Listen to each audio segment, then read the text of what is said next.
Assalamualaikum warahmatullahi wabarakatuh. Perkenalkan, nama saya Muhammad Ababal Gussoh. Di sini saya akan menjelaskan kebijakan moneter dalam ekonomi Islam. Yang pertama adalah definisi kebijakan moneter.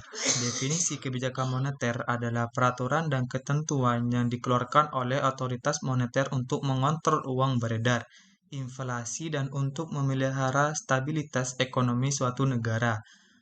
Hal ini dapat dicapai dengan berbagai cara, seperti perubahan suku bunga, operasi pasar terbuka, serta rasio amandemen cadangan aset dan simpanan tertentu.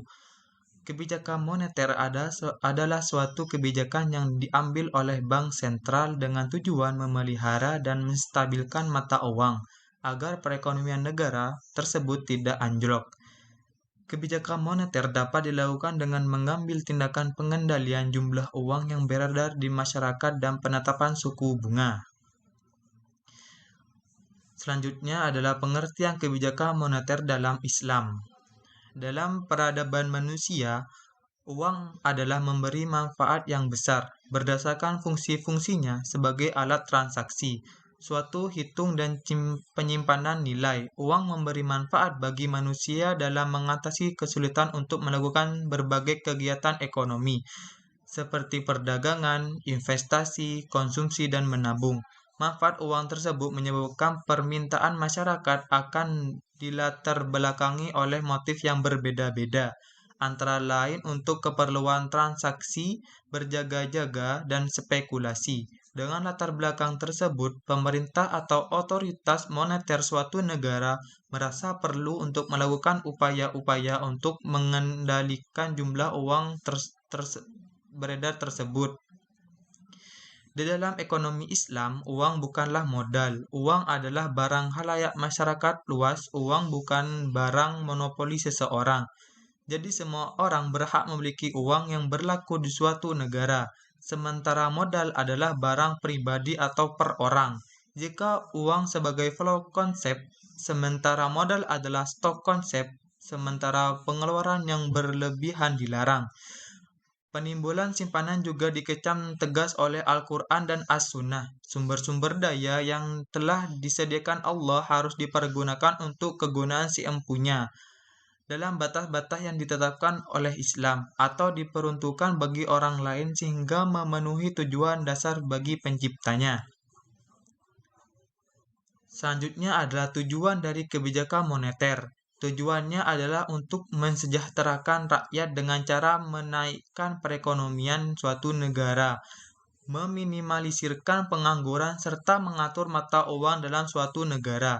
Tetapi tidak selalu terpaku dengan satu tujuan, karena tujuan kebijakan moneter tidak statis, namun bersifat dinamis, karena selalu disesuaikan dengan kebutuhan perekonomian suatu negara. Selanjutnya adalah fungsi kebijakan moneter dalam Islam.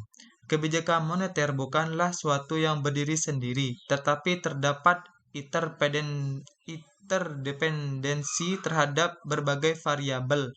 Dalam perekonomian, di suatu sisi, kebijakan moneter banyak mempengaruhi oleh berbagai faktor dalam perekonomian. Di sisi lain, kebijakan moneter secara langsung juga mempengaruhi kondisi moneter dan keuangan yang pada gilirannya akan membawa pengaruh terhadap kondisi sektor real atau sektor nyata. Semuanya mengarah pada pencapaian suatu tujuan akhir, yaitu kesejahteraan sosial masyarakat. Prinsip-prinsip kebijakan moneter. Yang pertama adalah kekuasaan tertinggi adalah milik Allah dan Allah lah pemilih yang absolut. Yang nomor dua, manusia merupakan pemimpin atau khalifah di bumi, tetapi bukan pemilik yang sebenarnya. Yang ketiga adalah semua yang dimiliki akan didapatkan oleh manusia adalah karena seizin Allah, dan oleh karena itu saudara-saudaranya yang kurang beruntung memiliki hak atas berbagai kekayaan yang dimiliki saudara-saudaranya yang kurang lebih beruntung. 4. Kekayaan tidak boleh ditumpuk terus atau ditimbun. Yang kelima, kekayaan harus diputar. Yang keenam, menghilangkan jurang perbedaan antara individu dalam perekonomian dapat menghapus konflik atau golongan. Dan yang ketujuh adalah menetapkan kewajiban yang sifatnya wajib dan sukarela bagi semua individu termasuk bagi anggota masyarakat yang miskin.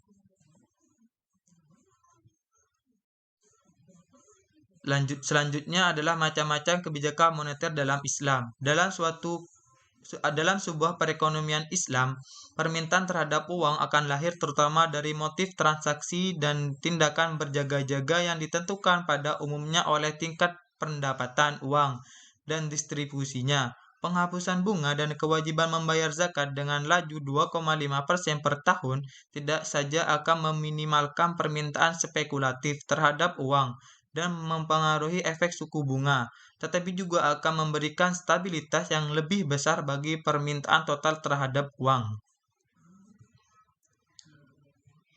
Dan yang terakhir adalah peranan uang dalam sistem kebijakan moneter Islam di Indonesia.